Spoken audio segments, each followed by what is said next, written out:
Banti benia alor ke Jingpyntreikam ke Skhim beper balamang lyngba ke sorkar prengi ke distrik Bhoi ke belas akan thup kum ka Aspirational district.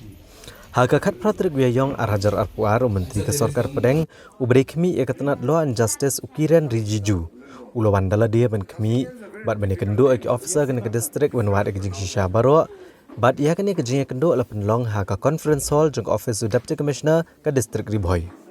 Hakani ke jengwan menteri lapani ya barok ke Jingpyntreikam jong distrik Bhoi ya ke thup Aspirational dau additional deputy commissioner UMB Tongper ha ke jingdan lang deputy commissioner Arpit Upadhyay nang tau secretary ke tenat planning Dr. Jurip Beda superintendent ke pulet ke distrik Bhoi Giri Prasad bat kiwe hadian belasaki ya barok ke jingbatai bat ki kai phot alor ke Jingpyntreikam ya barok ki kampen roy lyngba ki tenat Treikam beper na kaliang Kiren Rijiju lepan pau ke jing sohun bansaki ke Jingpyntreikam ya barok ki Skhim balamang da ke sorkar pedeng lyngba ke niti ayok bat lyngba ke Jingpyntreikam jong barok ki officer hapok ke jingkmi jong deputy commissioner ke distrik haduk bagane ke distrik lalak ban kiu seneng haduk baglapoi mentas ke kerdan ke basan na ke kerdan ke basan pupra ke bajudan bersekata ha ke baglayok na pedeng ki sispa kat artli ke distrik hagari.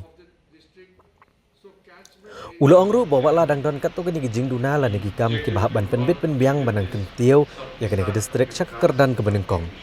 Ula kerpat ebro ki tenat Treikam jong ke distrik bakin simkia banang kam trish tom syok ban pai kemat pat sakikam ban penbit penbiang ya ke umam di bapaka high school nong kendong bak jing sumar ki telong bat kiwe.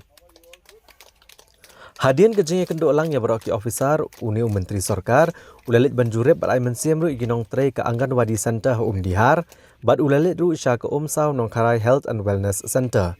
Bat asjob unit pai ulat Jurip ru ikajaka baja ka jing tengko kali hasang Bangla.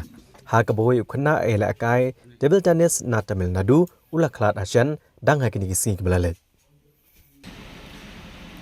Aspirational district is a very important program which is being monitored by Niti Aayog. India is destined to become one of the most important economic hub of the world. Our target is to get India into the 5 trillion economy. So Prime Minister Narendra Modi ji has set $5 trillion economy target for next 2-3 years time. For that, there are certain districts in India which are becoming a problem in reaching the target. So we identified those 112 districts. If we take care of the issues of those 112 districts, then India's immediate goal of reaching $5 trillion economy will be arrived soon.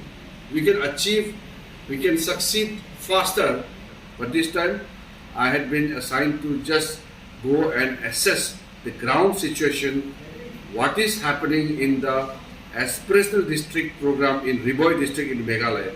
I'm very happy. I thank the district authorities, I thank the Meghalaya state government and everyone who have supported and who have contributed in the tremendous improvement of the developmental activities and the status of Bhoi district.